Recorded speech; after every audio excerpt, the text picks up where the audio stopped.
Welcome to the success talk show. आणि आज आपल्या सोबत आहेत doctor Prachi Malamkar madam. Madam, तुमचं द सक्सेस टॉक शो मध्ये खूप खूप स्वागत आहे. धन्यवाद सर. आज द सक्सेस टॉक शो मध्ये तुम्हाला येऊन कसं वाटतंय? खूप छान वाटतंय. एक सेलिब्रिटीचा फील येतोय. खूप छान. असं म्हणतात की माणूस खूप प्रयत्न करतो आणि त्याच्या प्रयत्नांना यश मिळणार की नाही मिळणार किंवा ते यश कधी मिळणार यासाठी इतर एनर्जीज, वैश्विक एनर्जीज ज्याला म्हणतात, त्या काम करत असतात. छान म्हटलंय तुम्ही की जन्माला आल्याबरोबर आपण नवीन विश्वात येतो आणि तेव्हापासून आपला प्रवास सुरू होतो. तुमच्याबद्दल थोडक्यात ओळख सांगा आमच्या दर्शकांना. मी डॉक्टर प्राची मलमकर. मी इलेक्ट्रॉनिक्स अँड टेलिकम्युनिकेशन मध्ये इंजिनिअरिंग डिप्लोमा केलेला आहे. त्यानंतर इंटेरियर डिझायनिंग. तेव्हापासून खरं तर माझा हा वास्तू आणि ज्योतिष किंवा ऑकल्ट सायन्सचा प्रवास सुरू झालेला. तर मी त्यानंतर वास्तुशास्त्र यामध्ये डिग्री घेतलेली, यामध्ये मी PhD केलेली आणि वेदांग, ज्योतिष, धर्मशास्त्राचा इतिहास, न्यूमरोलॉजी, ऍस्ट्रॉलॉजी मध्ये बऱ्याचशा फील्ड्स येतात. म्हणजे KP किंवा अष्टक वर्ग येतं त्यामध्ये. असे बरेचशा ज्या गोष्टी आहेत ज्या आपल्याला ऑकल्ट सायन्स मध्ये लागतातच. मग तुमचं ती रेकी थेरपी असू द्या किंवा अंकशास्त्र असू द्या, अशा 50 पेक्षा अधिक मी सर्टिफाईड कोर्स केलेले आहेत. आणि ध्यानधारणा किंवा इतरही आवड असल्यामुळे त्यामध्ये सुद्धा मी शिकलेले आहे. नॅचरोपॅथीचा डिप्लोमा सुद्धा केलेला आहे. तर या सगळ्या पूरक गोष्टी आहे. म्हणजे जेवताना फक्त भाजी पोळी लागत नाही, त्याबरोबर आपल्याला थोडीशी कोशिंबीर किंवा थोडंसं लोणचं, पापड, असं सागर संगीत लागतं. तसंच या ऑकल्ट सायन्स बद्दल सुद्धा आहे की फक्त एक नॉलेज असून तुम्हाला चालत नाही. तर म्हणून याचा सगळ्यांचा अभ्यास केला आणि अभ्यास करायला म्हणजे मला असं वाटतं की हे आपलं वेदांचं, उपनिषदांचं जे शास्त्र आहे, ह्या अभ्यास करायला हा एक जन्म कमी पडेल असं मला वाटतंय.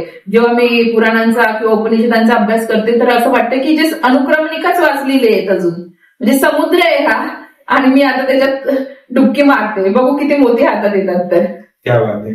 नक्कीच समुद्रामध्ये आपल्याला डुबकी मारायची आणि मोती मिळवायचे म्हणजे आपण त्या पद्धतीने प्रयत्न करायचे. या शास्त्राला जे हजारो वर्षांपूर्वी, लाखो वर्षांपूर्वी आपल्या ऋषीमुनींनी, आपल्या पूर्वजांनी जे शोधून काढलं होतं. कारण प्रत्येकाला जेव्हा कधी अडचण येते किंवा काही गरज पडते तर गरज हीच शोधाची जननी आहे असं म्हणतात. आणि त्यावेळेला आपल्या पूर्वजांना सुद्धा काहीतरी अशा पद्धतीच्या गरजा असतील ज्यामुळे त्यांनी या सर्व शास्त्राचा शोध लावला असेल आणि कदाचित त्यांनी त्यांच्या पद्धतीने तो वारसा पुढे देण्याचा प्रयत्न केला असेल. आणि आपल्याला आता ते नवीन पिढीमध्ये म्हणा, नवीन टेक्नॉलॉजीमध्ये म्हणा, त्याच्यातनं त्यांना रिट्राईव्ह करणं, त्यातनं समजून घेणं आणि आताच्या या परिस्थितीमध्ये सुद्धा तशा प्रकारच्या गरजांना पूर्ण करणं, ह्याच पद्धतीचं तुम्ही काम इतके वर्ष करताय. तर मॅडम, तुम्ही आता ज्या पद्धतीने सांगितलं की तुमची इंजिनिअरिंगची बॅकग्राऊंड आहे आणि तुम्ही ऑकल्ट सायन्स मध्ये सुद्धा खूप साऱ्या पदवी घेतलेल्या आहेत. जसं तुम्ही स्वतःच आता माझ्या प्रश्नाचं अर्ध उत्तर दिलंय की गरज पडली की आपण शोध घेतो. तर काय होतं की प्रत्येकाच्या आयुष्यात असं एक वेळ येतो की आपल्याला असं वाटतं की नाही, मी त्या गोष्टीबद्दल कुतूहल जागं होतं किंवा प्रश्न पडतात म्हणून आपण उत्तर शोधायला जातो. लग्न झाल्यानंतर काय झालेलं की माझ्याकडे वेळ होता, मुलं लहान आहेत किंवा घरी परिवार आहेत आणि मिस्टरांचा ऑफिसचा जो टायमिंग होता तो हेक्टिक असल्यामुळे मला घरी वेळ मिळाला. तर तो वेळ सदुपयोग कसा घ्यावा, टीव्ही वगैरे पाहणं फार कमी बघते, न्यूज शिवाय जास्त बघणं होत नाही. तर म्हणून त्यावेळेला मी वाचन सुरू केलेलं. मग ह्या वाचनामधून मला आवड झाली की अरे खरंच आपले हे ग्रहतारे बोलतात का, खरंच वास्तू असतं का, मग काय आहे, त्याची क्युरियोसिटी निर्माण झाली आणि यातूनच मी म्हणेन की मी या फील्डकडे वळले. असं म्हणतात की आपल्याला हे शास्त्र आपल्याला चूज करतं, आपण शास्त्रामध्ये उतरलो असं नाही म्हणता येईल. तर बहुतेक ईश्वराची हीच इच्छा असेल म्हणून मी या फील्डमध्ये आले. गेले 15 वर्ष वास्तुशास्त्र आणि तत्सम शाखांमध्ये मी कार्यरत आहे. आणि या शास्त्रामध्ये कन्सल्टन्सी, मग ती ऑनलाईन असू द्या किंवा ऑफलाईन असू द्या, देशात असू द्या किंवा विदेशात असू द्या, असं प्रत्येक ठिकाणी, आणि कमर्शियल प्रॉपर्टीज, रेसिडेन्शियल प्रॉपर्टीज, अशा सगळ्या प्रकारच्या आपण वास्तू व्हिजिट मी स्वतः करते आणि त्याबद्दलचं गायडन्स मी देते. आणि याचीच छोटीशी पोचपावती म्हणावी तर असे मतदानात तर महर्षी पुरस्कार पुण्यामध्ये आता मला मिळालेला, किंवा महाराष्ट्र औद्योगिक पुरस्कार मुंबईमध्ये आत्ताच होऊन गेलेला, इजिप्तमध्ये जेव्हा आम्ही भेट दिलेली तेव्हा कॅप्टन ऑफ पिरॅमिड म्हणून हा सुद्धा पुरस्कार, किंवा मंत्रशास्त्रामध्ये पुरस्कार, असे बरेचसे पुरस्कार मिळालेले आहे. पण पुरस्कार म्हणजे की आपण जे करतोय त्याची एक छोटी पोचपावती असतं आणि जे करते ते अजून उल्हासाने करायचं बळ मला मिळतं की मी आज जे केले त्यापेक्षा अजून मला काहीतरी छान करायचं आहे. आणि मी क्लासेस सुद्धा घेते, कार्यशाळा घेते, जशी रुद्राक्षाची कार्यशाळा झाली, रिमेडीज झाल्या, मग त्या होळीच्या असू द्यात किंवा दिवाळीची पूजनाची, असं एक होल पॅकेज असतं किंवा आपण व्यवस्थित सगळं सांगतो की त्याच्या मागचं शास्त्र काय आहे आणि कसे रिच्युअल्स फॉलो करायला पाहिजे. आपल्याला बऱ्याचदा छोट्या छोट्या गोष्टी माहित नसतात जे खूप मोठा बदल घडवणार असतात. ह्या अशा सगळ्या गोष्टी त्यात सांगितल्या जातात. वास्तुशास्त्राची आहे आणि बऱ्याचशा अशा मी कार्यशाळा सुद्धा घेते, व्हिजिट सुद्धा करते आणि माझे बरेचसे लेक्चर्स किंवा पेपर प्रेझेंटेशन भारतात आणि बाहेर सुद्धा झालेले आहे. मग तुम्ही कॅनडा घ्या, US घ्या, दुबई घ्या, सिंगापूर घ्या, असे सगळीकडे आपले क्लायंट्स आहेत. खूप छान, खूप छान. नक्कीच तुमच्या ज्ञानाचा तुमच्या ग्राहकांना खूप चांगला फायदा होऊ दे, त्यांच्या आयुष्यात खूप प्रगती होऊ दे आणि त्यांना सुद्धा आपण द सक्सेस टॉक शो वर बोलवूया त्यांच्या यशाला प्रतिनिधित्व करण्यासाठी आणि त्यात तुमचं योगदान असू दे, अशा पद्धतीने आपण या पॉडकास्टला आज सुरुवात करतो. Welcome to the success talk show. The success talk show मध्ये आपलं स्वागत आहे. आज आपल्या सोबत आहेत doctor Prachi Malamkar madam. Madam, तुमचं द सक्सेस टॉक शो मध्ये स्वागत आहे. नमस्कार. Thank you Rohan. The success talk show with Rohan Homkar यांच्याशी आणि यांच्या शो मध्ये येऊन नक्कीच मला खूप छान वाटतंय. एक होमली फिलिंग येतंय. होमकर त्यांच्या नावातच आहे तर अगदी छान वाटतोय.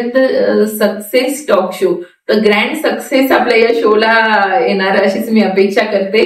आणि खूप छान म्हणजे सगळं सेटअप वगैरे आहे, पण असा कुठे टेन्शन नाही येते, असं कॅज्युअल बोलतोय असाच फील इथे येतोय. तर तुमच्या शो साठी खूप खूप शुभेच्छा आणि तुम्ही मला ऍज अ गेस्ट इथे बोलवलं त्याबद्दल तुमचे खूप खूप धन्यवाद. नक्कीच मॅम. आज आपण या पॉडकास्टला सुरू करतोय तर मला पहिला प्रश्न तुम्हाला विचारायचा आहे की माणूस यशस्वी होण्यासाठी नेहमी प्रयत्न करत असतो, तर यशाची तुमची परिभाषा काय? असं म्हणतात की बाळ जन्मल्यापासून आपण शेवटचा श्वास घेतो तोपर्यंत काही ना काही शिकतच राहतो, किंवा विद्यार्थी, मला तरी एक विद्यार्थीच राहायला आवडेल. आणि जर सक्सेसची गोष्ट केली की परिभाषा काय आहे, तर माझ्यासाठी पर्सनली आहे की मी अवलोकन करते की मी मागच्या वर्षी काय कार्य केलं किंवा मी किती अध्ययन केलं आणि लोकांपर्यंत किती पोहोचवू शकली. त्या तुलनेत मी अजून नेक्स्ट इयर किती ग्रोथ करते. म्हणजे मागच्या वर्षीपेक्षा मागे जर मी 10% केलं असेल तर यावर्षी माझं 11% झालं पाहिजे. 100% मागच्या वर्षी दिले तर यावर्षी 101% मी नक्कीच केला पाहिजे. माझ्यासाठी ते म्हणजे सक्सेस आहे. आणि जेव्हा तुम्ही तुमचं कार्य करतात आणि पुढच्याला त्याच्यातून समाधान मिळतं किंवा काहीतरी एक सोल्युशन मिळतं, म्हणजे ते जे असतं ना, म्हणजे त्यांनी जेव्हा आपल्याकडे त्यांचे रिस्पॉन्स येतात की हो मॅडम मी हे केलं आणि यांनी मला फरक जाणवला, खरंच सांगते त्या दिवशी जी झोप लागते ना, ते म्हणजे माझ्यासाठी सक्सेस आहे. नक्कीच, खूप छान. असं म्हणतात की आपण आपल्या केलेल्या कार्याची पोचपावती मिळते तेव्हा आपल्याला वाटतं की आपल्या कार्यामुळे कोणाचा तरी फायदा झालेला आहे. आणि मित्रांनो, इतरांचा फायदा करणं हाच आपला फायदा असतो. तर आज आपल्यासोबत डॉक्टर प्राची मॅडमनी त्यांच्या यशाची परिभाषा तर सांगितली, पण मॅडम जेव्हा आपण यशाची परिभाषा म्हणतो, आपण एखादं हार्डवर्क करतो, त्या आपल्या यशाला गवसणी घालण्यासाठी प्रयत्न करतो, तर तेव्हा आपल्याला काही गोष्टी ज्या असतात त्या इन्स्पायर करत असतात, आपल्याला काही गोष्टी प्रेरणा देतात. तर तुम्हाला तुमच्या आयुष्यात, वैयक्तिक आयुष्यात कोणत्या गोष्टी आहेत ज्या तुम्हाला प्रेरणा देतात? तर नक्कीच प्रत्येक व्यक्तीच्या मागे एक प्रेरणादायी स्तोत्र असतंच. तर माझ्यासाठी मी म्हणेल की माझे जे आतापर्यंत मला लाभलेले गुरु आहेत तर नक्कीच त्यांनी मला प्रेरणा दिलेली आहे. आणि सुरुवात आपण कुठल्याही गोष्टीची करतो ते आपल्या घरापासूनच होतं.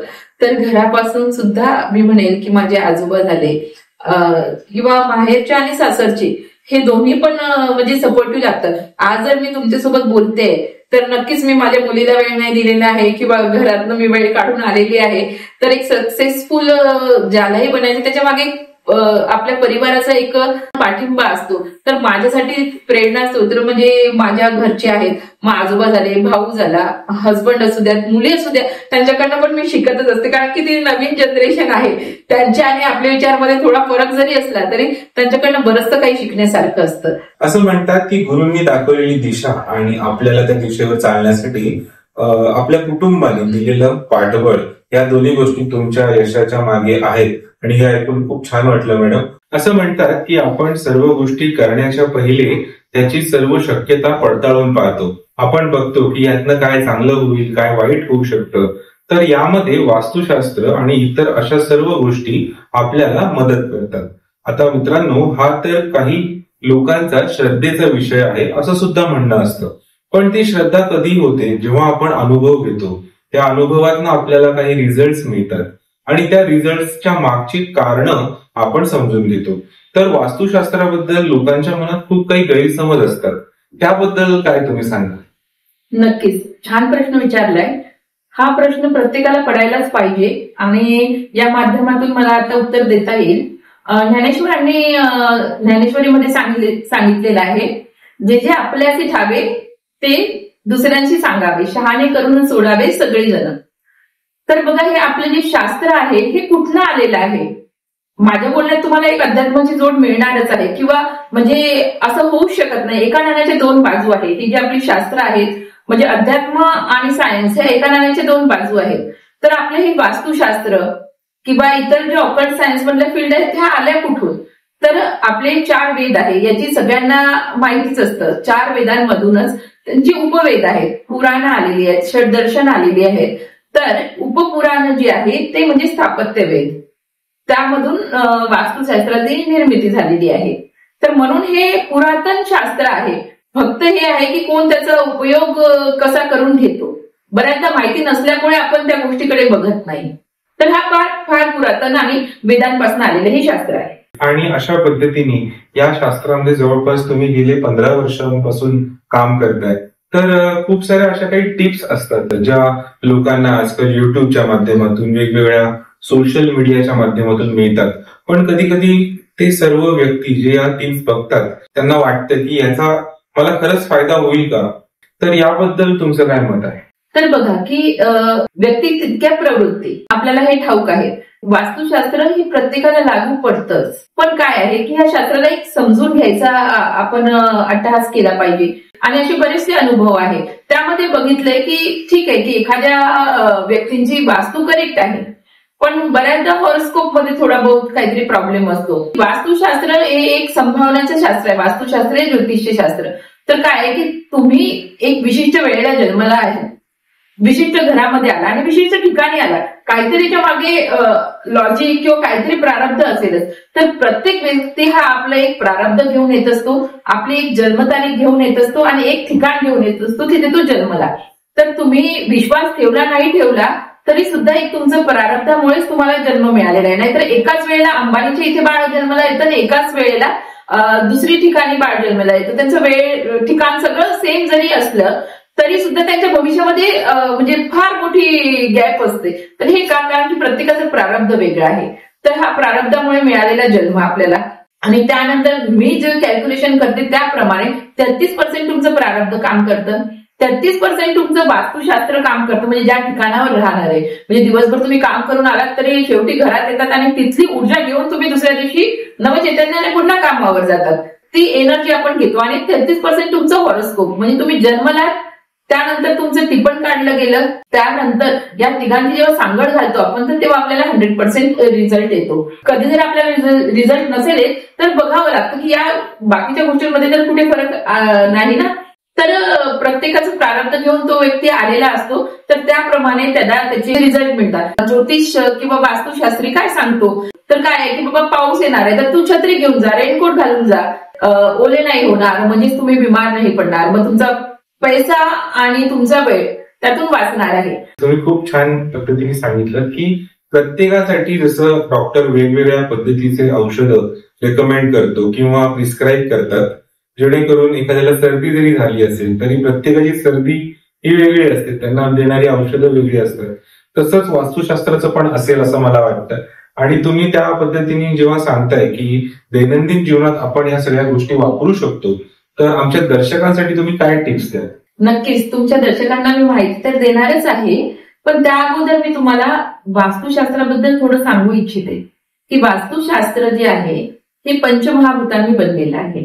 आपल्याला सगळ्यांना माहित आहे, अग्नी, वायू, जल, आकाश, पृथ्वी तत्व हे पंचमहाभूतांनी बनलेलं आपलं शरीर. आणि आपली ही वास्तू सुद्धा जी आहे, वास्तूला एक वास्तू पुरुषाची उपमा दिलेली आहे. त्यासाठी म्हणून जेव्हा वास्तुपुरुष त्याचे 5 तत्व आणि आपल्या शरीरातले 5 तत्व यांची जेव्हा एक सांगड होते एका प्रकारची, आपण म्हणू ते हार्मोनी इस्टॅब्लिश होतं, तर त्यामुळे आपल्याला त्या जागेवर एक पॉझिटिव्ह एनर्जी येतं किंवा तिथे दोष राहत नाही. निगेटिव्ह एनर्जी किंवा पॉझिटिव्ह एनर्जी ह्या 2 एनर्जीमध्ये आपण जीवनभर आपल्या आयुष्यभर खेळत असतो. तर यांची सांगड घालायचं काम जे असतं ते वास्तुशास्त्रामध्ये आपण करतो. फक्त 4 भिंती किंवा आतमधलं प्लेसमेंट, इंटिरियर म्हणजे वास्तुशास्त्र नाही आहे की तुम्ही कोणी सांगितलंय की पाणी इथे ठेवा, अग्नी तिथे ठेवा. अग्नेला अग्नी असला पाहिजे, ईशान्येला पाणी असलं पाहिजे, हे ठीक आहे, पण तुमचं मूळ जे तत्व आहे म्हणजे किचन खरंच अग्नियाला आहे का? नाहीतर बेडरूम येतं अग्नियाला आणि मग तिथे अग्नी ठेवा, हे कसं चालणार आहे? तर म्हणून ती समजून घेण्याची गोष्ट आहे की 4 मुख्य दिशा, पूर्व, पश्चिम, उत्तर, दक्षिण आणि 4 ज्या असतात आपल्या उपदिशा, ईशान्य, आग्नेय, नैऋत्य आणि वायव्य, आकाश आणि पृथ्वी, अशा 10 दिशांचा समन्वय साधून आपल्याला वास्तुशास्त्राचा विचार करावा लागतो. आणि वास्तुशास्त्र मग घरापुरतच मर्यादित नसतं, सराउंडिंग एरियाचा पण त्यामध्ये विचार करावा लागतो. मॅग्नेटिक फील्ड असतं आपलं, त्याचा असा विचार करून आपण वास्तुशास्त्र आणि नंतर आंतरिक रचना ही बघतो आणि मग आपण वास्तुशास्त्राबद्दल कुठे गाईड करू शकतो किंवा आपण सांगू शकतो. यत पिंडे तत् ब्रह्मांडे, म्हणजे मी सांगितलं की पंचतत्वाने आपलं शरीर बनलेलं आहे, तर तसंच की जे बाहेर आहे तेच आतमध्ये आहे. तर हा सिद्धांत घेऊन आपण पुढे वास्तुशास्त्राचा अभ्यास करतो किंवा आपण त्याबद्दल गायडन्स देतो. आता तुम्ही मला विचारलंच की टिप्स काय देणार आपण, की तो वास्तुपुरुष आहे आणि तो पालथा झोपलेला आहे. म्हणजे आपण ऐकलं असेल की सगळ्यात पहिले जे आपण गोष्ट करतो ती घरात घेतलं आणि जेव्हा घरात जायचं असेल, गृहप्रवेश करतो, तेव्हा वास्तू शांतीही करतो आपण. तर या शास्त्रामध्ये मुहूर्त आणि या सगळ्या गोष्टींनाही तेवढंच महत्व आहे. तर वास्तू शांती ही केलीच पाहिजे.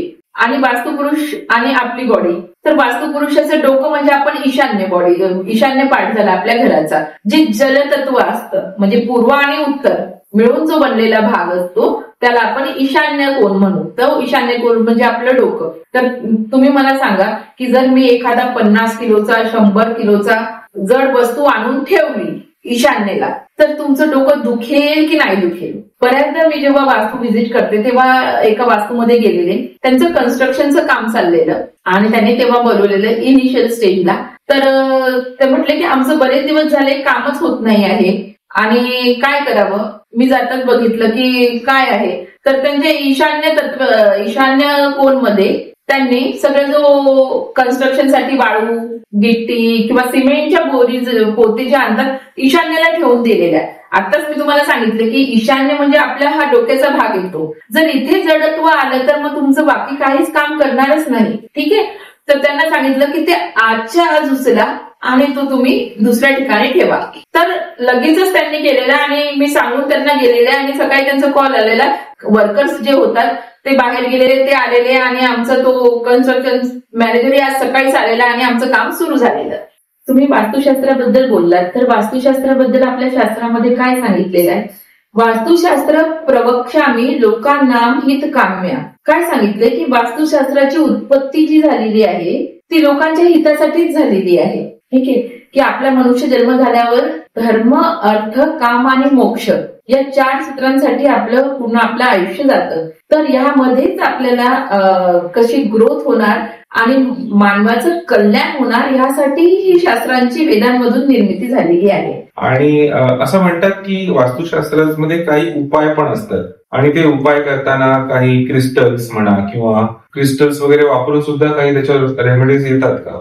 बऱ्याचशा रेमेडीज आहे. म्हणजे रुद्राक्ष जे आहे, शिवांचा अक्ष म्हणतोय की शिवांचा आसू पडलेला खाली पृथ्वीवर आणि मग रुद्राक्षाचं झाड निर्माण झालं. तर हे नॅचरल रेमेडीज आहेत. म्हणजे रुद्राक्ष 1 ते 21 मुखीपर्यंत रुद्राक्ष असतात. तर रुद्राक्ष वापरून सुद्धा आपण आपल्या जीवनात एक सकारात्मक बदल घडवू शकतो. त्याचप्रमाणे काही छोट्या टिप्स असतात. म्हणजे समुद्री मीठ आहे, तर निगेटिव्हिटी घालवण्यासाठी आपण त्याचा पण वापर घरामध्ये करू शकतो. कापूर आहे, म्हणजे आपण पूर्वीपासून आपल्याला माहिती आहे, घराची एक पद्धत आहे की संध्याकाळी आपण दिवा शुभम करोती म्हणतो, तर तेव्हा आधी कापूर आरती करतो. तर या छोट्या छोट्या गोष्टी जर आपण नॅचरल ज्या सांगितलेल्या आहेत त्याचा जर वापर दैनंदिन जीवनात केला तर आयुष्यामध्ये सकारात्मक बदल नक्कीच आपल्याला दिसून येतात आणि आपण तो करायला पाहिजे. म्हणून रेमेडीज मध्ये की काय आहे, भरपूर रेमेडीज आहे. कलर्स आहेत, कलर्सही आपल्यावर तेवढाच परिणाम करतात. म्हणजे एखादा व्यक्ती बिमार आहे आणि तो म्हणतोय की मी वरून फेशियल करतो, तर चालेल का? रूट कॉज वर जाऊन डायग्नोस नीट झालं पाहिजे आणि नंतर त्याने त्याच्यावर उपाय केला पाहिजे. तर उपाय सुद्धा कुठला करायचा हे तेवढंच महत्वाचं आहे. म्हणून इथे वास्तू सल्लागार म्हणा किंवा ज्योतिषी अशा लोकांची गरज भासते. कारण काय आहे की देव प्रत्येक ठिकाणी जात नाही म्हणून त्याने आई बनवलेली आहे. ठीक आहे, तर तसंच आपल्या या शास्त्रांमध्ये आपले जे गुरु असतात त्यांच्याकडे पूर्वी बघतो आपण की सत्संग व्हायचे, बैठक व्हायची, तिथून बरंचसं नॉलेज आपल्याला मिळायचं. पण मग आता काय, तुम्हाला जर वास्तूचं काम आहे तर वास्तू सल्लागारकडेच जावं लागेल. तिथे तुम्हाला प्रॉपर गायडन्स मिळेल. जर कान टोचायचे तर सोनाराकडे जावं लागेल. ते आपण करतो म्हटलं तर चुका होण्याची संभावना असतं. म्हणून आपण एक वास्तुशास्त्राचा सल्ला आपण नक्कीच घेतला पाहिजे आणि एक सकारात्मक बदल आपल्या जीवनात आपण नक्कीच त्याने बघू शकतो की बदल घडलेले आहे. म्हणजे माझ्या 15 वर्षाचा जो अनुभव आहे तर नक्कीच आरोग्याच्या तक्रारी असतील तर त्यामध्ये लोकांना रिलीफ मिळालेला आहे. बिझनेसमध्ये ग्रोथ हवी आहे, मुला मुलींचं शिक्षण चांगलं पाहिजे आहे, लग्न नाही होत आहे, अशा बऱ्याचशा समस्या असतात. मानव म्हटलं की समस्या आलीच आणि त्याचं सगळ्यांचं जे आपल्याला उत्तर आहे हे वास्तू, ज्योतिष आणि ऑकल्ट सायन्स मधल्या ह्या वेगवेगळ्या फील्ड तुम्हाला करून देणार आहे. खूप छान तुम्ही सांगितलं. मानव आला की समस्या असतातच. मित्रांनो, आपल्या इच्छा आणि आपली रियालिटी याच्यातली जी गॅप असते त्यामध्येच आपल्याला समस्या उद्भवतात. आपल्याला हवं असतं खूप छान, पण आपल्याला ते मिळत नाही, किंवा आपल्याला इच्छा असते की आपल्याला खूप चांगली गोष्ट मिळावी आणि ती मिळण्यासाठी प्रयत्न करण्याची तयारी जरी असली तरी काहीतरी अशी गोष्ट असते जी राहून जाते आणि ती कदाचित आपल्याला या अकल्ट एनर्जी, एकल्ट सायन्स मधनं नक्कीच समजू शकते. असं हे अगदी छान आपलं वास्तुशास्त्र आहे. नक्कीच. म्हणजे जर सक्सेस टॉक शो मध्ये तुम्हाला जर सक्सेस मिळवायचा असेल तर आज आपल्याला मॅडम ह्या ज्या 4 गोष्टींमध्ये तुम्हाला जर प्रगती करायची असेल तर वास्तुशास्त्र तुमच्या मदतीला नक्की येऊ शकतं. वास्तूचं जे ब्रह्मस्थान आहे म्हणजे तुमच्या घराचा जो सेंटर पॉइंट येतो, जसा आपल्या पूर्ण शरीराचा सेंटर पॉइंट आपला नाभिस्थान आहे, तर त्याचप्रमाणे आपल्या वास्तूचं जे ब्रह्मस्थान आहे तिथे जड ओझं नको. जेवढं ओपन असेल तेवढं ती चांगलं असणार आहे. आपण पूर्वीचे वाडे बघितला असेल किंवा महल बघितले असेल तर मध्ये ओपन असतात. साऊथला आता सुद्धा या गोष्टी फार प्रकर्षाने पाळल्या जातात आणि तिकडे कदाचित ते तुळशी वृंदावन वगैरे पण फक्त त्यामध्ये एक तुळशी वृंदावन ठेवावं. नक्कीच तुम्ही जे बोललात ते अगदी योग्य आहे की तिथे फक्त तुळशी वृंदावन आपण ठेवू शकतो, इतर कुठलीही गोष्ट ठेवायची नाही. पण प्रॅक्टिकली सुद्धा आपल्याला व्हावं लागेल. फ्लॅट सिस्टीम मध्ये आपण ओपन ठेवू शकतच नाही, पण त्यातल्या त्यात आपण बघायचं की कुठली फार जड वस्तू तिथे नाही आली पाहिजे. आणि हा स्कोप तुम्हाला जेव्हा तुम्ही घर बांधतात जमिनीवरचं जागा घेऊन तेव्हा नक्कीच आपल्याला हा नियम पाळता येण्यासारखा आहे की तिथे भिंत नाही आली पाहिजे. आणि मी बऱ्याचशा माझ्या वास्तू व्हिजिटमध्ये बघितलंय की तिथे ब्रह्मस्थानमध्ये पिलर येतो किंवा स्टेप्स येतात, तर ह्या गोष्टी आपण टाळल्या पाहिजे. हा जरी एक नियम तुम्ही पाळला तर तुम्ही भरपूर वास्तुशास्त्राचा फायदा घेतला असं मी म्हणेन. त्यानंतर आहे की आपण अग्नेयला जर तुमचं सर्वप्रथम तुम्ही चेक केलेलं आहे वास्तू की तुमची एंट्री कुठनं आहे, काय कुठे आहे, तर किचन अग्नेय भागात येत असेल तर खूप छान. अन्नपूर्णेचा वास तसाही तुम्हाला मिळणारच आहे. आणि अग्नेय कोण हा शुक्राचं पण प्रतिनिधित्व करतो. स्त्री ही किचन मध्ये काम करत असते, शुक्राचं प्रतिनिधित्व करतं. पैसा जो आहे, लक्ष्मी, तर ती सुद्धा आपण आग्नेय दिशेमधून बघतो. तर किचनचा ओटा, गॅसचा जो आहे, आपण स्वयंपाक करू ते आग्नेयला असायला पाहिजे ते. आणि त्यातल्या त्यातही जेव्हा तुम्ही, एक सेकंड टिप म्हणून हे पण सांगते की किचन आग्नेयला आहे, पण स्वयंपाक करताना तुम्ही जर कुठल्या दिशेकडे बघून स्वयंपाक करताय हे पण तेवढंच महत्वाचं आहे. तर उगवत्या सूर्याकडे म्हणजे पूर्वेकडे बघून तुम्ही स्वयंपाक करणार तर नक्कीच तो स्वयंपाक रुचकर पण होणार. त्यानंतर येतं की तुमची मास्टर बेडरूम आहे. बेडरूम बद्दल पण टिप्स तुम्हाला देईल की बेडरूम जी आहे ती साऊथ वेस्टला असायला पाहिजे. साऊथ वेस्टच मी का म्हटलं, जसं मी सुरुवातीला सांगितलं की 5 तत्व आहे, तर त्यामध्ये जसं ईशान्य जल तत्व आहे तसंच नैऋत्य जे आहे, साऊथ वेस्ट ज्याला म्हणू आपण, दक्षिण आणि पश्चिमचा जो कोण आहे तो, तिथे आपली मास्टर बेडरूम असायला पाहिजे. कारण ते पृथ्वी तत्व आहे. ते तत्व तुम्हाला स्टॅबिलिटी देणार आहे. स्टॅबिलिटी कशामध्ये? तुमच्या पैशांमध्ये, तुमच्या जॉबमध्ये आणि रिलेशनमध्ये सुद्धा. आणि फॅमिली एक्सटेंड करायची असेल, बेडरूम सांगितलेलं आहे की बेडरूम आहे तिथे, तर हजबंड वाईफची जी रिलेशन आहे, आज आपण बघतोय की बरेच लोक विचारतात की काय असायला पाहिजे. मी सर्वप्रथम त्यांना हे सांगेल की मास्टर बेडरूम साऊथ वेस्ट मध्ये करायला पाहिजे तुम्ही. त्यानंतर जर तुमच्या घरी लग्न होणाऱ्या मुली असतील, खास करून मी मुली म्हणते, तर त्यांची जी बेडरूम आहे ती वायव्येला दिली पाहिजे. वायव्य म्हणजे उत्तर आणि पश्चिमचा जो कोण आहे तो, तिथे तुम्ही मुलींची बेडरूम दिली पाहिजे. आणि ईशान्यचं मी सांगितलंय की तुमच्या घराचं जे मंदिर आहे ते तुम्ही ईशान्य दिशेला ठेवलं तर अगदी उत्तमच आहे. आणि तुम्ही बघतात तर पूर्वेकडे किंवा पश्चिमेकडे तुमचं फेस होईल असं. आणि आपल्या वास्तुशास्त्रामध्ये म्हणजे अख्खा दिवस काय कंटिन्यू बोलत राहिलं तरी कमीच आहे, पण या छोट्या छोट्या गोष्टी तुम्ही जरी फॉलो केल्या तरी नक्कीच खूप चांगले परिणाम तुम्हाला दिसून येणार आहेत. कम्युनिकेशन जे आहे, किंवा बरेचदा कोरोना नंतर काय झालं, वर्क फ्रॉम होम झालेलं आहे, तर आपण घरी बसून सगळं करतोय. उत्तर आणि पश्चिमचा जो कोण आहे तो वायू तत्वाचा आहे, तर तो कम्युनिकेशनचा आहे. तिथे बुध ग्रह रिप्रेझेंट करतो. तर तिथे सुद्धा तुम्ही जर कम्युनिकेशन, तुम्हाला काही तुम्ही त्या रिलेटेड जॉब करतात आहे तर त्या झोन मध्ये तुम्ही चांगला उपयोग घेतला पाहिजे. जे तिकडे नेटवर्क वगैरे चांगलं येणार आपल्याला. नक्कीच. हे तर तुम्हाला जो ब्रॉडबँड वापरताय तुम्ही त्यांना सांगायला पाहिजे.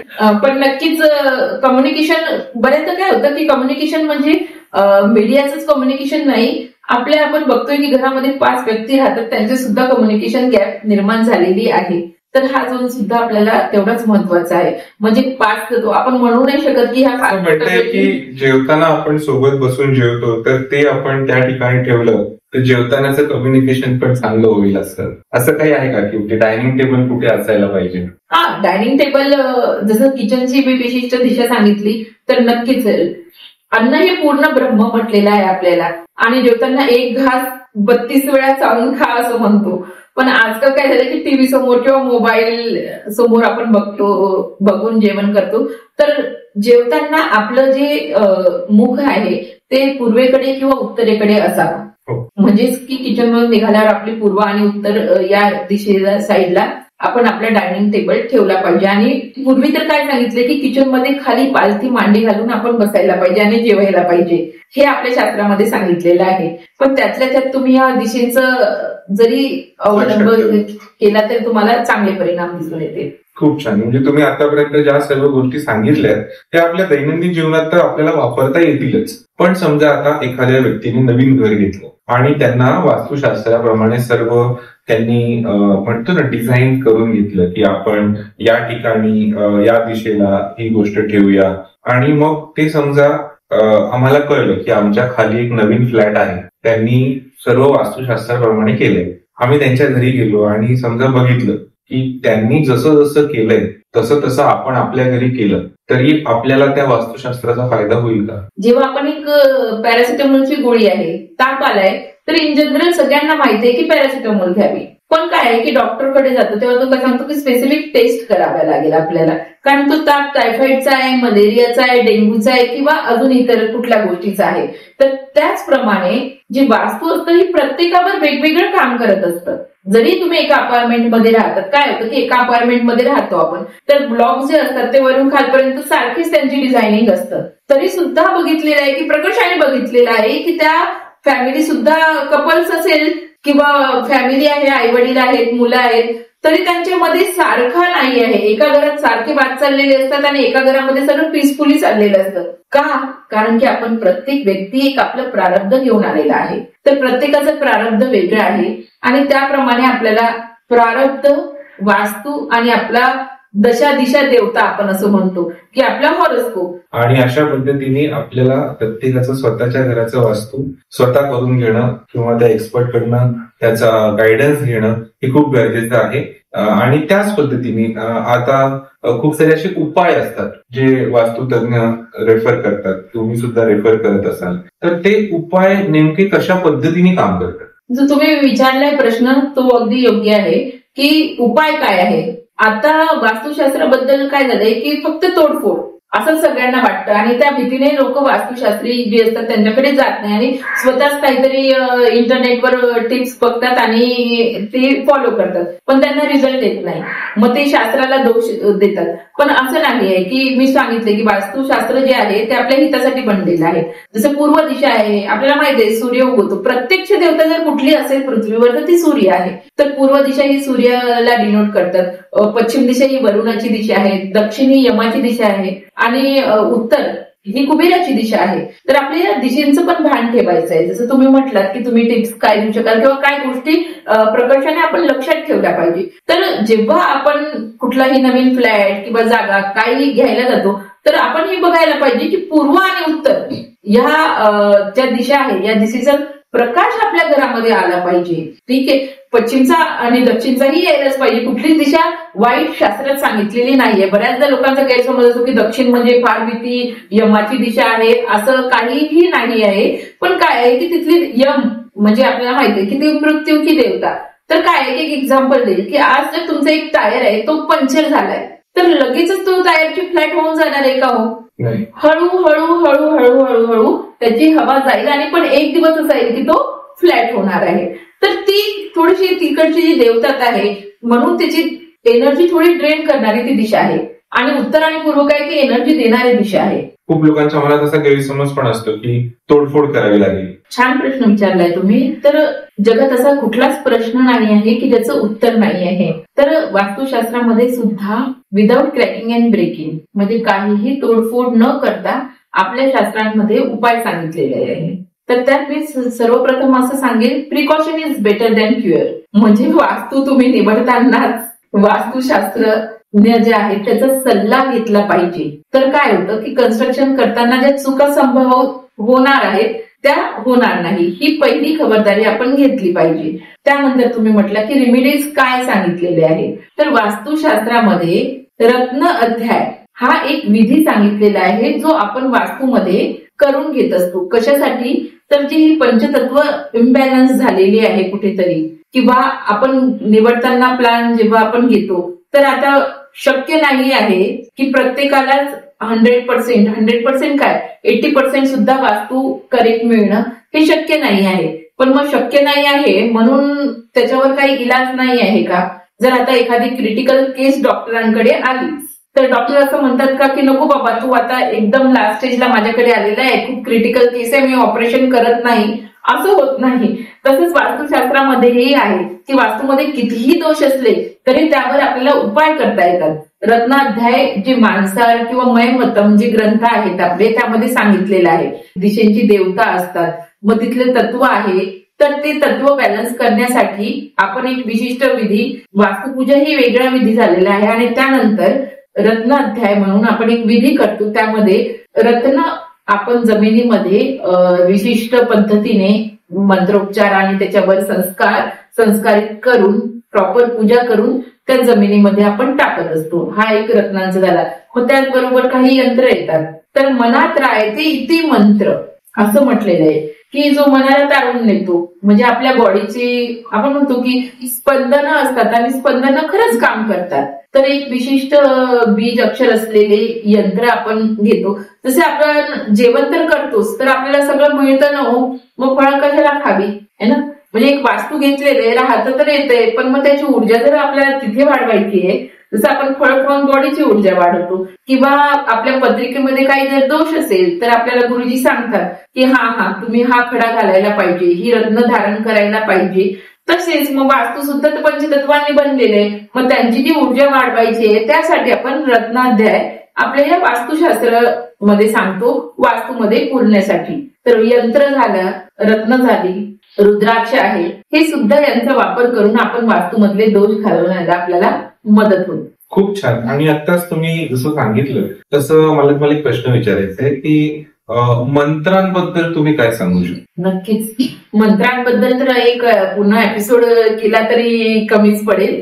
जसं मी सांगितलं की मनात राहते इति मंत्र, म्हणजे मनाला तारून नेणार आहे. आता तुम्ही बघा की आपण आपल्या संस्कृतीमध्ये प्रत्येक देवतेला एक मंत्र दिलेला आहे, किंवा आपण एक जन्माला आलो आणि त्यानंतर आपण एक पंचांग बघितलं, पंचांगमध्ये एक आपलं जन्माक्षर काढून दिलेलं आणि त्यानंतर आपलं नाव ठेवलेलं गेलेलं आहे. तर हे एवढा उहापोह कशासाठी केलेला, तर काय असतं की प्रत्येक अक्षरामध्ये एक स्पंदन आहे, म्हणजे प्रत्येक अक्षरच एक बीज मंत्र आहे.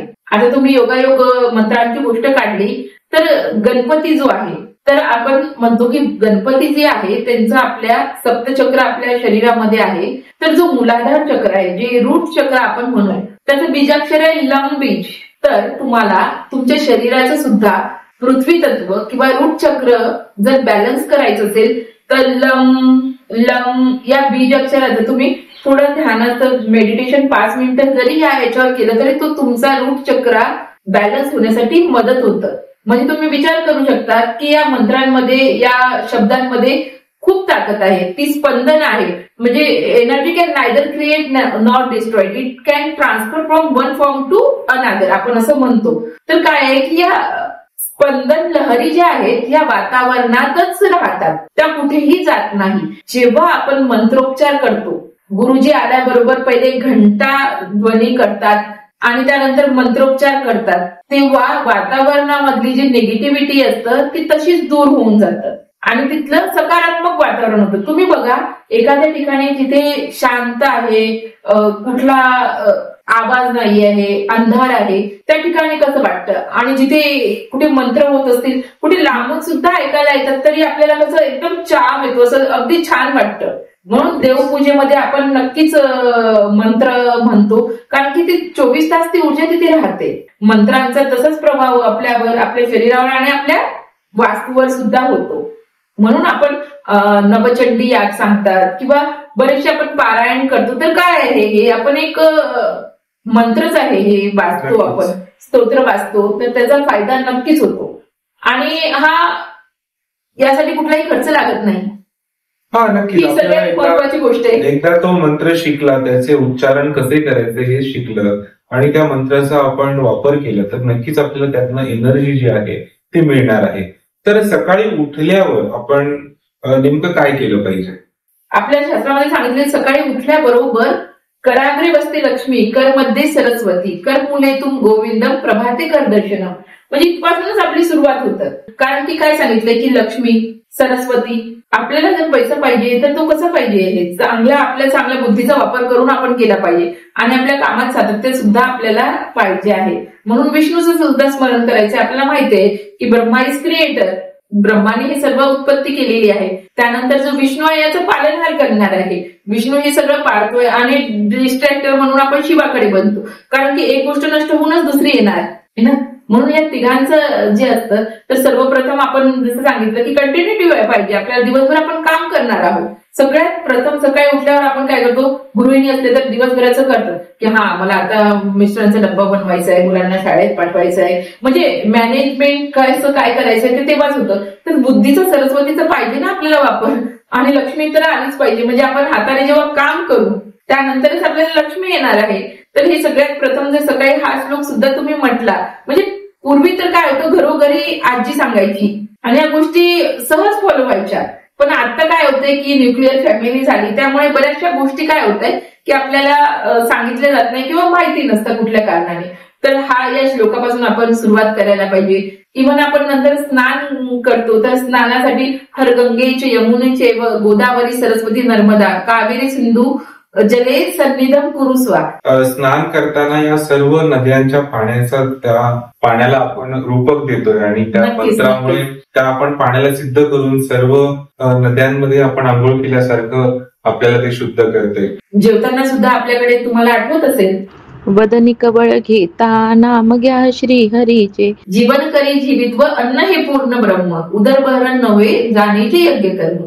यज्ञ ची उपमा दिलेली आहे. पंचतत्व आहे तर एक अग्नी आहे, भरपूर प्रकारच्या अग्नी असतात. ते जठराग्नी आपल्या नाभीमध्ये पोटामध्ये आहे. म्हणून सनच क्लॉक जसं असतं की 12 वाजले की एकदम तो पीक वर असतो 12 ते 2. तर आपली जेवायची वेळ सुद्धा तीच सांगितलेली आहे शास्त्रामध्ये. आणि जेव्हा सूर्य मावळतो तर तेव्हा आपली जठराग्नी जी आहे ती पण मंदावते. म्हणून तेव्हा नाही जेवलं पाहिजे. का? कारण की ती पचायला वेळ लागतो. पण सगळे या सायन्स आहे, अगदी इतकं छान सायन्स आहे. पण तरी सुद्धा ह्या छोट्या छोट्या गोष्टी आपण फॉलो केल्या तर याचा आपल्याला नक्कीच फायदा होतो. आणि सांगितलं की आरोग्य संपदा, आरोग्य सुद्धा चांगलं राहणार आहे आणि पैसा सुद्धा येणार आहे. तर असं आपण म्हणूया की प्रत्येक घरामध्ये विद्यार्थी असतात किंवा प्रत्येक जण आपण आयुष्यासाठी तर आयुष्यभर विद्यार्थीच राहिला पाहिजे, जेणेकरून आपण आपल्या करिअरमध्ये, आपल्या रिलेशनशिपमध्ये, आपल्या स्पिरिच्युअल लेवलमध्ये सतत काही ना काही, कोणत्या ना कोणत्या आर्थिक बाबींमध्ये वेगवेगळ्या ठिकाणी आपण प्रगती करू शकतो. तर विद्यार्थ्यांच्या अनुसार या वास्तुशास्त्राचा त्यांनी कशा पद्धतीने वापर केला पाहिजे? नक्कीच खूप छान. विद्यार्थ्यांबद्दल विचारलं तर बुद्धीची देवता गणपती बाप्पा म्हणजे गणेशाला तर प्रथम पूज्य सांगितलेलं आहे. तर नक्कीच जिथे विद्यार्थी आहेत ते जिथे अभ्यास करतात आहे तर त्यांनी पूर्व दिशेला त्यांचा टेबलची जी प्लेसमेंट असेल पूर्वेकडे बघून त्यांनी नक्कीच आपला अभ्यास करावा, काम करावा. तिथे पुरेसा उजेड असायला पाहिजे. आता पूर्वेला अगदी विंडो आहे तर तुम्ही सांगा कसं होणार आहे. त्यांचं सगळं लक्ष त्या विंडो मधून बाहेर जाणार आहे. म्हणून हे बघावं की पूर्वेला जरी फेस करायचं आहे तर तिथे अगदी खूप वातावरण सगळे खेळतात आहे, काय होतंय असं नसायला पाहिजे. डिस्ट्रॅक्शन नसायला पाहिजे त्यांना. तर त्यांनी पूर्वेकडे बसून अभ्यास करायला, पूर्व दिशेकडे फेसिंग करून अभ्यास करायला पाहिजे. तर विद्यार्थी मित्रांनो, या सर्व टिप्स तुम्ही नक्की फॉलो करा. आणि मुख्य म्हणजे आपल्याला काहीतरी शिकून आयुष्यात काहीतरी बनायचंय तर ध्येय असणं हे खूप महत्वाचं आहे. आणि त्या ध्येयाला प्राप्त करण्यासाठी तुम्हाला वेगवेगळ्या पद्धतीने अशी युनिव्हर्सल एनर्जी जी आहे ती नक्की मदत करत असते. आता या सर्व गोष्टी आपण समजून घेतल्या, पण वास्तुशास्त्रासोबत तुम्ही अजून कोणत्या गोष्टीचा अभ्यास केलाय आणि त्याचा तुमच्या ग्राहकांना फायदा होतो? आणि बऱ्याचशा जे रिमिडियल शास्त्र म्हणू आपण, त्यात मंत्रशास्त्र सुद्धा झालं, मग ग्रॅफोलॉजी सुद्धा मी करते की सिग्नेचर कशी असायला पाहिजे आपली. तर या सगळ्या गोष्टी आहेत. पण एकदा आपण आता जर हॉटेलमध्ये गेलो तर तुम्हाला नक्कीच आहे की तिथे जेवायला मिळणारच आहे, पण तुम्हाला मेनू बघावा लागतो आणि स्पेसिफिक मेनू ऑर्डर करावा लागतो. मग त्यानंतर आपल्याला ती स्पेसिफिक डिश येतं. तर ते सांगितलं की तुमची रिक्वायरमेंट काय आहे, त्यानुसार आपण त्यांना गाईड करतो. जसं आता न्यूमरोलॉजी आहे, तुम्हाला जर न्यूमरोलॉजीचा तुमचा व्यवस्थित चार्ट काढून पाहिजे तर न्यूमरोलॉजीमध्ये काय होतं, 1 ते 9 अंक आहे. तर हे जे 9 अंक आहे हे 9 ग्रहांशी जोडलेले आहे. ज्योतिषी शास्त्र सुद्धा जे आहे ते 12 राशीमध्ये विभाजन केलेलं आहे. आणि ज्योतिष्य ही नक्षत्र बेस आहे, म्हणजे 27 नक्षत्र झाली आणि 12 राशी झाल्या. तसंच न्यूमरोलॉजी मध्ये सुद्धा या 9 अंकाचं प्रतिनिधित्व प्रत्येक अंक हा करत असतो. जसा 1 अंक आहे तो सूर्याचं प्रतिनिधित्व करतो, 2 अंक आहे तो मनाशी चंद्राचं प्रतिनिधित्व करतो, मनाशी जोडला गेलेला आहे. 3 अंक जो आहे हा गुरु ग्रहाचं प्रतिनिधित्व करतो. 4 जो अंक आहे तो राहू ग्रह आपण त्याला म्हणू. 5 जो आहे तो बुधाचा आहे. 6 जो आहे तो शुक्राचा अंक आहे. 7 केतूचा आहे. 8 आपल्या शनिदेवांचा अंक आहे. आणि 9 म्हणजे सेनापती ज्यांना मंगळ म्हटलेला आहे. असे हे 9 अंक आपल्या जीवनात खूप मोठा प्रभाव टाकत असतात. तर नक्कीच असं म्हणतात की अंकशास्त्र या अंक म्हणजे आपला मोबाईल नंबर आला, आपली उंची आली, आपलं वजन आलं, आपल्या सर्व नंबर्स ज्या ज्या ठिकाणी आहेत, गाडीचा नंबर आला, तर नंबरांनीच आपलं हे जे आयुष्य आहे ते वेढलेलं आहे. अंकांनी आपलं आयुष्य जे आहे ते व्यापलेलं आहे. तर अंकांचा योग्य वापर, काही ठिकाणी आपण ते अंक सिलेक्ट करू शकतो, काही ठिकाणी ते आपल्या हातात नसतात. तर या सर्व गोष्टींचा तुम्ही या अंकशास्त्राद्वारे गायडन्स करता. तर नक्कीच खूप छान वाटलं आज तुमच्याशी चर्चा करून. आणि द सक्सेस टॉक शोचा हा आपला 108वा एपिसोड आहे. तर न्यूमरोलॉजी मध्ये 108 ला काही नक्कीच खूप छान, म्हणजे पण देवी संकेतच मिळत असतात. तुम्ही बघितलं असेल किंवा माहिती असेल की आपण माळेने जप करतो तर त्यात किती मणी असतात तो? 108. 108. बघा, म्हणजे यांना पण माहिती झालेली आहे न्यूमरोलॉजीचं थोडं. तर 108 मणी असतात. तर 108च का असतात? जसं मी सुरुवातीला सुद्धा तुम्हाला सांगितलंय की 108 म्हणजे 8 आणि 1ची जेव्हा आपण एक अंकी बेरीज करतो तेव्हा काय येतं? 9. आणि मी सांगितलंय की 9 हा पूर्णांक आहे, 9च्या पुढे कुठलाच अंक नाही आहे. म्हणजे हा नक्कीच पूर्ण फुलफिलमेंटचा हा एपिसोड होणार आहे. आणि 9 अंक आणि या वर्षाचा बघा काय संयोग असतो. या वर्षाची 2025 मध्ये आपण हा शो करतोय. तर 2025 जेव्हा तुम्ही एक अंकी बेरीज करणार तर काय होणार? 2 आणि 5 पुन्हा आलो 9. तर हा 9 जो आहे हा मंगळाचा अंक आहे. असं पण एक सांगेन की माझी जन्मतारीख पण 9 आहे. ओ बघा, जेव्हा आपण मंगळ म्हणतो तो भूमिपुत्र म्हटलेला आहे. त्याचा जो रंग आहे तो लालसर सांगितलेला आहे, अग्नितत्वाचा तो ग्रह आहे. तर यावर्षी आपण बघितलेलं आहे की बऱ्याच ज्या घटना घडतात आहे, तर आगीच्या घटना किंवा मिस्टेक होणे म्हणजे ऍक्सिडेंट होणं हा मंगळाच्या आधिपत्याखाली येतो. तर असा जगावर, देशावर आणि आपल्या जीवनावर सुद्धा अंक ग्रह प्रभाव टाकतात. आणि 9 पूर्णांक आहे म्हणजे तो सगळं काही देणारा आहे आपल्याला. आणि 9 ग्रह सांगितलेले आहे. खूप स्पिरिच्युअल नंबर आहे हा 9. म्हणजे यात खूप सारं गुड एनर्जी आहे. किंवा यावर्षी आपण स्पिरिच्युअल ग्रोथ सुद्धा खूप बघू शकतो. किंवा आपण जे आहे 9 अंकाचा अंमल करून खूप सकारात्मक बदल आपल्या जीवनात घडवू शकतो. एनर्जेटिक नंबर आहे तो. आणि तेच एनर्जी इथे या शो मध्ये सुद्धा मला वाटते. आतापर्यंत तुम्ही जी छान माहिती आमच्या दर्शकांना सांगितली, तर दर्शकांना जर तुमच्याशी संपर्क करायचा असेल तर ते तुमच्याशी संपर्क कसा करू शकतील? माझ्याशी संपर्क जर करायचा असेल तर मीडियाच्या मार्फत म्हणजे फेसबुकवर सुद्धा प्राची वास्तू या नावाचं एक चॅनल आहे. इंस्टाग्रामवर सुद्धा प्राची वास्तू नावाचं चॅनल आहे. त्याला तुम्ही सबस्क्राईब करा म्हणजे तुम्हाला त्यात नवीन नवीन माहितीपर व्हिडिओज किंवा माहितीचे लेख मिळतील.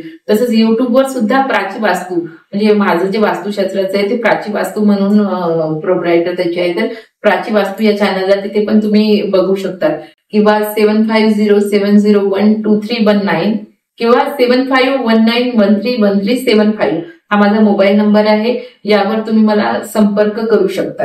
भारतामध्ये, भारताच्या बाहेर आणि आता तर कम्युनिकेशन झालंय म्हणून फोनवर सुद्धा आपण वास्तू सिलेक्शन पासून वास्तू तुमचा गृहप्रवेश होतो तोपर्यंत सगळं मार्गदर्शन आपण करतो आणि इतकी वर्ष करत आलेली आहे. तर एवढे सगळे मीडियम आहे त्यातून तुम्ही माझ्याशी संपर्क नक्कीच करू शकता. नक्कीच. तर या पद्धतीने तुम्ही खूप सारी चांगली माहिती आमच्या दर्शकांपर्यंत पोहोचवली. दर्शकांना काही शंका असतील तर तुम्हाला नक्की संपर्क करतील. तर अशा प्रकारे आज तुम्ही आमच्या पॉडकास्टमध्ये आलात. तुम्हाला कसं वाटतंय? नक्कीच. तुमच्या शोचं जे नाव आहे the success talk show with Rohan Homkar यांच्यासोबत गप्पा मारताना मला एक असं जाणवलं की मी घरच्या कुठल्या तरी व्यक्तीसोबतच बोलते आणि घरी बसल्यावर कसं आपण मनमोकळेपणाने गप्पा मारतोय अगदी तसंच फील येते. म्हणून असं कुठेतरी गेलोय आणि काहीतरी कॅमेरा समोर बोलायचंय आणि काहीतरी स्क्रिप्टेड आहे असं कुठेही जाणवलं नाही. म्हणजे नॅचरल ह्या गप्पा जसे आपण भाऊ बहीण बसलोय आणि काहीतरी खाता पिताना गप्पा मारतोय अगदी तसंच फील आलेला आहे. आणि अगदी होमली वातावरण मला होमकर सोबत गप्पा मारताना वाटलेलं आहे. आणि नक्कीच हा सक्सेस नावातच दडलंय. तर सक्सेसफुल हा तुमचा शो असणारच आहे आणि त्याची मी आज इथे गेस्ट आलेले आहे. ऍज अ गेस्ट मी हेच अपेक्षा करते की याला ग्रँड सक्सेस मिळेल. खूप छान, खूप छान. नक्कीच. द सक्सेस टॉक शो मध्ये तुम्ही आज आलात आणि एवढी छान माहिती आमच्या दर्शकांना दिली त्याबद्दल खूप खूप धन्यवाद.